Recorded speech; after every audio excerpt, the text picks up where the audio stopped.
नमस्कार, मी सारिका आणि सारिका लाईफस्टाईल मध्ये सगळ्यांचे सहर्ष स्वागत आहे। कशा आहात? आशा करते स्वस्त असाल, मस्त असाल, आनंदी असाल आणि हसत असाल। तर काल मी तुम्हाला चकलीची भाजणी टाकली, आज दळणं दळून येतील, त्याच्यानंतर आपण चकली करणार आहे। पण आज सुरुवात करत आहोत आपण शंकरपाळ्याला आणि बेसनाच्या लाडूला। शंकरपाळ्याचा एक व्हिडिओ पडेल, बेसनाच्या लाडूचा एक व्हिडिओ पडेल। भले दिवसाला 2 अटेम्प्ट केले तर 2 व्हिडिओ येतील, त्यामुळे सारिका लाईफस्टाईल जरूर बघत चला। चला आता मी करत आहे शंकरपाळे, ते पण फक्त मैद्याचे आणि बिस्किटाच्या वर खुसखुशीत होतात। हेच गेले माझ्या आईने जे मला शिकवलं तेच मी आजपर्यंत करत आले आहे। तर जवळ 60 वर्षाचा अनुभव किंवा 50 वर्षाचा अनुभव माझ्या आईला आहे आणि 25 वर्षाचा अनुभव मला आहे। असा 75 वर्षाचा अनुभव जोडीला घेऊन शंकरपाळा कधीही चुकणार नाही अशी रेसिपी मी तुमच्यासाठी घेऊन आली आहे। नवीन ज्या छोट्या मुली आहेत, ज्या मावशी करतायत, ज्या सांगतायत मावशी आम्हाला पण सांग, म्हणजे आम्हाला पण कळेल की कसं करायचं, काय करायचं ते। चला, काल भाजणी तुमची भाजून झाली असेल अशी आशा करते। आज आपण शंकरपाळ्याला काय प्रमाण घेणार आहोत ते बघूया। तर शंकरपाळे करणार आहे 1 ते 1.5 किलो मैद्याचे। मी त्याच्यासाठी हा जो ग्लास आहे, हा ग्लास बरोबर 1 ग्लास घेतली आहे साखर। जर आपल्याला गोड आवडत असेल तर थोडंसं वर घालायची। 1च ग्लास घेतला आहे दूध आणि 1 ग्लास घेतला आहे तूप। तर मी इथं साजूक तूप घेतलंय, इथं डालडा घातला तरी चालतो। डालडा असो तूप असो, दोन्हीतही शंकरपाळ्या या खुसखुशीतच होतात। आणि तिसरा लागणार आहे आपल्याला मैदा। तर काय करते मी आता ते पुढे बघा। तर इथं घेतलं आहे मी एक पातेलं, ज्यामध्ये हे आणि पीठ व्यवस्थित बसेल। व्यवस्थित आपल्याला 1 अर्धा तास तरी त्याला भिजू द्यायचं आहे, त्यामुळं मोठंच पातेलं घ्यायचं। आणि जर तुम्हाला पाटावर बनटा कुटायला, मिक्सरमधनं काढायला या सगळ्या गोष्टी हव्या असतील तर थोडंसं ढिलं मळायचं। घट्ट मळायचं नको असेल, आपल्या हाताला त्रास तर थोडंसं ढिलं मळायचं। तरीही शंकरपाळ्या तशाच होतात, पण कुठून अजून जास्त छान होतात त्यापेक्षा न कुटताना। तर एक घेतला आहे मी इथं पातेलं मस्तपैकी तापलेलं आहे। त्यामध्ये मी घालत आहे आता दूध, जे आपण 1 ग्लास दूध घेतलं होतं ते दूध। त्याच मध्ये मी घालत आहे ही 1 ग्लास साखर। साखरेला तुपानं ग्लास मापलं होतं आधी तूप, त्यामुळे त्याला साखर लागली। तर ती साखर, आपल्याला काही जास्तीचं गोड नको आहे म्हणून मी त्यात वरती साखर घालत नाही। आणि 1च ग्लास त्याला घालत आहे मी साजूक तूप। आपण डालड्याचा सुद्धा वापर करू शकतो, असं काही नाही, पण आमच्याकडे सगळ्यांचं काम हे घशावरच आहे, त्यामुळे शक्यतो डालडा आम्ही खात नाही। तर हे छानपैकी असं मिसळून घ्यायचं, गॅस चालूच ठेवायचा। साखर विरघळेपर्यंत ह्याला मस्तपैकी असं ढवळून घ्यायचं। साखर विरघळती, दूध तापतं, तूप पण मेल्ट होतं, त्यावेळी ते भाज करायचं। तर त्याला उकळी येत आहे तर माझ्याशी गप्पा मारा की स्वयंपाक ही एक कला आहे, किंवा आपण 1 सेकंद फोन येतो। तर स्वयंपाक ही एक आहे कला, जे आवड, म्हणजे खरं सगळ्यात महत्त्वाची आहे आवड। की ज्यावेळी आपण लहानपणी भातुकली खेळतो, किंवा मी माझं सांगते की मी ज्यावेळी भातुकली खेळायचे त्यावेळी सुद्धा मी कुठं पानं असायची, त्याला कशाच तरी पत्र्याचं टोपण असायचं घरात, बाटलीचं ह्याचं ते घ्यायचं, त्याच्यावर गोल गोल पोळ्या करायच्या। परत चिंचेचा पाला, किंवा आता ते कुठं दिसत पण नाहीये गावाकडं पण मला, तर अशा दिलवाली अशी छोटी फुलं हिरवी असायची, ती आंबट लागायची, ती खायचो आम्ही लहानपणी भरपूर। किंवा बदामाची झाडं होती आमच्या इथं, त्याची फळं, त्याचा असा चुरा करायचा, त्याची भाजी करायची, असं चालायचं। आणि दिवाळीचं तर काही बोलूच नका, माझी आई वर्किंग होती आणि दिवाळीच्या सुट्टीमध्ये कधी पण मी सकाळी आईला विचारायची, खूप लहान होते, म्हणजे 6वी 7वी पासून मी दिवाळी करते। तर आईला विचारायची मी, आई आज आपण काय दिवाळी करायची, काय करायचं? तर आई मला सांगायची की मी शाळेतनं आले की आपण, अजूनही माझी आई टीचर आहेच, तर शाळेतनं आले की आपण शंकरपाळे करूया। मग मी आईला म्हणायची, आई शंकरपाळे कसे करतात? तर आई मला आपली सहजगत्या सांगायची की एक वाटी दूध घ्यायचं, 1 वाटी साखर घ्यायची, 1 वाटी तूप घ्यायचं। तिलाही वाटायचं नाही काही असं की एवढीशी पोरगी काहीतरी करून ठेवल म्हणून। त्यामुळे ती मला सांगायची आणि ते माझ्या लगेच लक्षात बसायचं. फक्त आम्हाला शाळेला सुट्ट्या लागलेल्या असायच्या, आईला शाळेला सुट्टी लागलेली नसायची. त्याच्यामुळं मग आई शाळेत गेली, बघायचं आई शाळेत गेली आणि माझा कारखाना करायचा चालू. म्हणजे स्वयंपाकाची आवड ही उपजतच आहे की लगेच मी तेवढं आईनं सांगितले डोक्यात ठेवायची, सगळं तसंच्या तसं करायची, मैदा बिदा घालून मळून ठेवायची, पीठ ती येईपर्यंत कधी कधी कुटून ठेवायची. आणि अनेक वेळा तर असं झालेलं आहे की 2 वाजता तिची शाळा सुटायची, तोवर माझे शंकरपाळे पण झालेले असायचे. तर हे मी 6वी 7वी पासून करत आहे. म्हणजे स्वयंपाकाची आवड जर असेल तरच ती बाई सुगरण होऊ शकते. आणि जर स्वयंपाकाची आवड नसेल, हे सांगतं ते सांगतं किंवा एक जबाबदारी म्हणून नुसतं करायचं म्हणून करत गेलात तर मग तो स्वयंपाक कधी सुग्रास होत नाही. आवड पाहिजे, जीव पाहिजे, घरातल्यांनी एक नंबर म्हटलं पाहिजे. ही जेव्हा आपल्या मनाला आतुरता लागते त्याच वेळी आपण स्वयंपाक शिकतो. आणि तसाच दिवाळीचा फराळ आहे.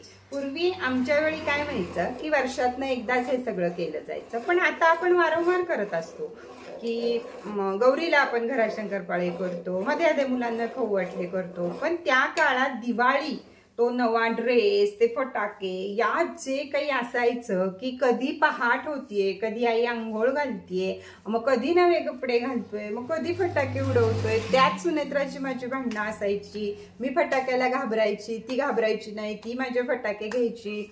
रात्रभर दादांनी आणलेल्या पिशवीकडे आम्ही टक लावून बघायचो, कोण लवकर उठते, कोण फटाके वाजवतंय. असे खूप सारे खेळ आणि खूप साऱ्या गोष्टी लहानपणच्या दिवाळी आली की आठवते. कारण दिवाळी हा माझा खूप आवडता सण आहे.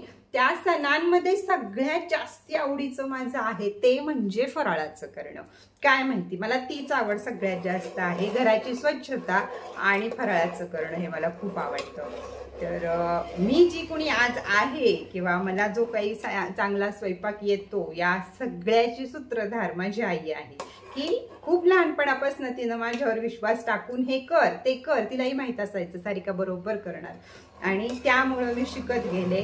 आणि फक्त रव्याचा लाडू सोडला तर एवढी मोठी मी झाले, पण माझ्याकडनं कधीच कुठली गोष्ट चुकली नाही. एकदा ऐकलं की बाद झालं.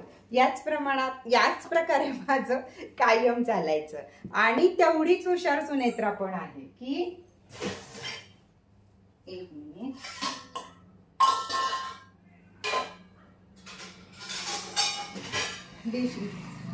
तेवढीच हुशार सुनेत्रा आहे की तिला असं नाही लक्षात बसायचं आईनं सांगितलेलं वगैरे काय. पण आजही आताही तिचा फोन येऊ शकतो की रोज दर दिवाळीला ती मला फक्त विचारती, ताई ह्याला किती घेऊ, त्याला किती घेऊ. आपण इतकं प्रमाण तिला सांगितलं, परफेक्ट ती सुद्धा माझ्यासारखंच बनवती. तर माझ्यापेक्षा ती हुशार म्हटलं पाहिजे का, तर मी बघितलंय तरी आईनं करताना किंवा काय. पण ती आता नुसतं विचारती मला, प्रत्येक गोष्ट, कुठली गोष्ट असो सुनेत्रा विचारती, आई ताई ह्याच्यात काय घालू, किती घेऊ.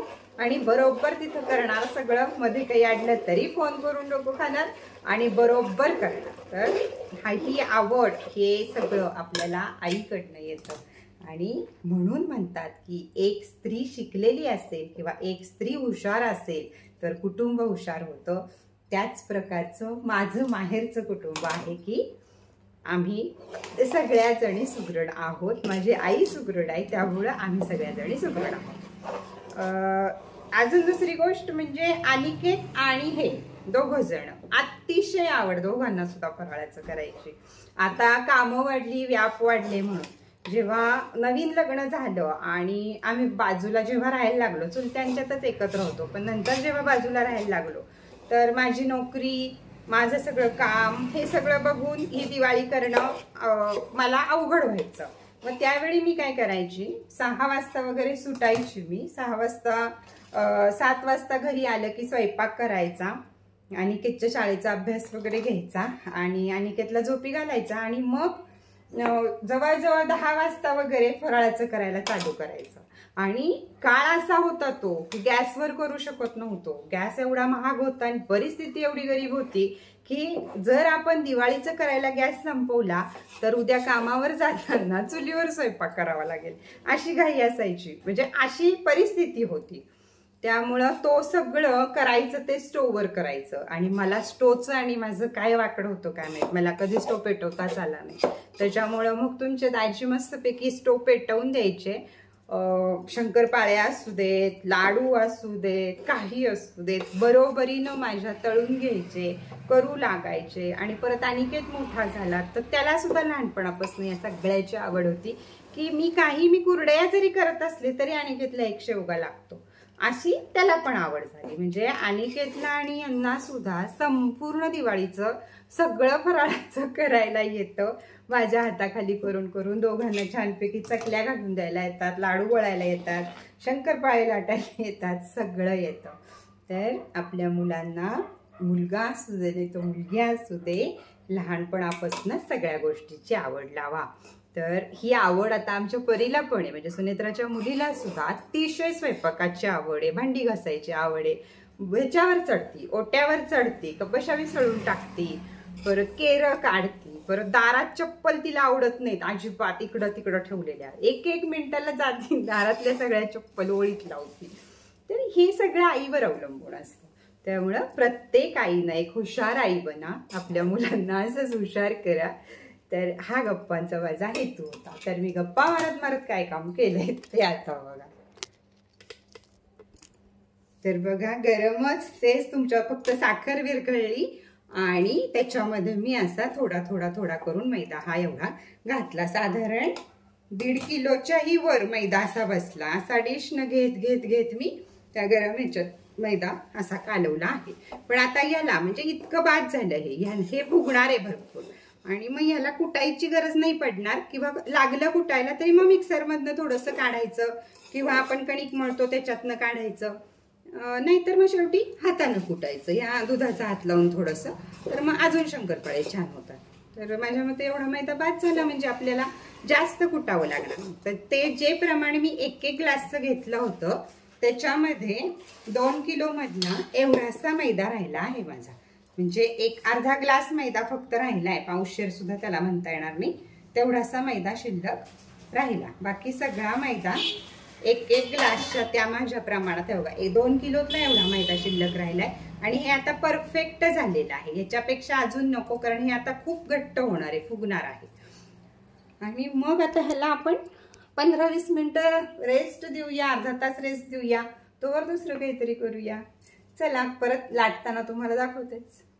तर आता बेसनाच्या लाडू जाऊदे, आपला हा व्हिडिओ चालला नाही का शंकरपाळ्याचा. तर शंकरपाळ्याचं पीठ या प्रकारे असं फुललं आहे. एकतर ह्याला मस्तपैकी पाटावर वंट्यावर दुधाचा हात घालून 5-6 चेस त्याला द्यायचे, म्हणजे मऊ एकदम पीठ होतं. थोडासा दुधाचा हात लावून घ्यायचं. मला काही चेचायचं नाही म्हणून मी एवढं असं मिक्सरमध्ये घालून 2-3 वेळा 1 चमचाभर दूध घालून फिरवून घेते, म्हणजे त्याचा मऊ गोळा होतो आणि मग आपल्याला शंकरपाळे लाटायला येतात. तर पीठ थोडंसं मिक्सरमधनं काढून घेतलं, 1 चमचा दूध घालून गोळे करून घेतले मऊ चांगले, आणि आता शंकरपाळे लाटायला सुरुवात केली आहे. तर जसं आपल्याला आकार हवे आहे, लहान मोठा कसाही आकार आपण हे करू शकतो. इकडं ठेवलं आहे मी तेल तापायला. तर तेल तापलं की आपण त्याच्यामध्ये सोडूया. मध्यम आचेवर हे करायचे, म्हणजे ना लाल होत ना करपत, आणि आतनं सगळे फुलून व्यवस्थित बाहेर निघतात. तर तेल तापू दे, मग तुम्हाला दाखवते. आणि यामध्ये एक शिकण्यासारखा भाग सांगते की आपल्याकडं आहे भांडी घासायला मावशी म्हणून, याच कढईत मी रवा भाजला, याच कढईत मी बेसन भाजलं, याच कढईत आता मी तळायला घेतलंय, उशीर झाला म्हणून.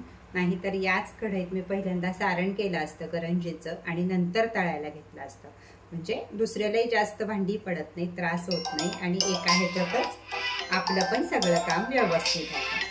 तर ही एक महत्त्वाची टिप्स आहे की कमी भांड्यात आपण जास्त काम करावं. तर असंच तुम्हीही करायचं.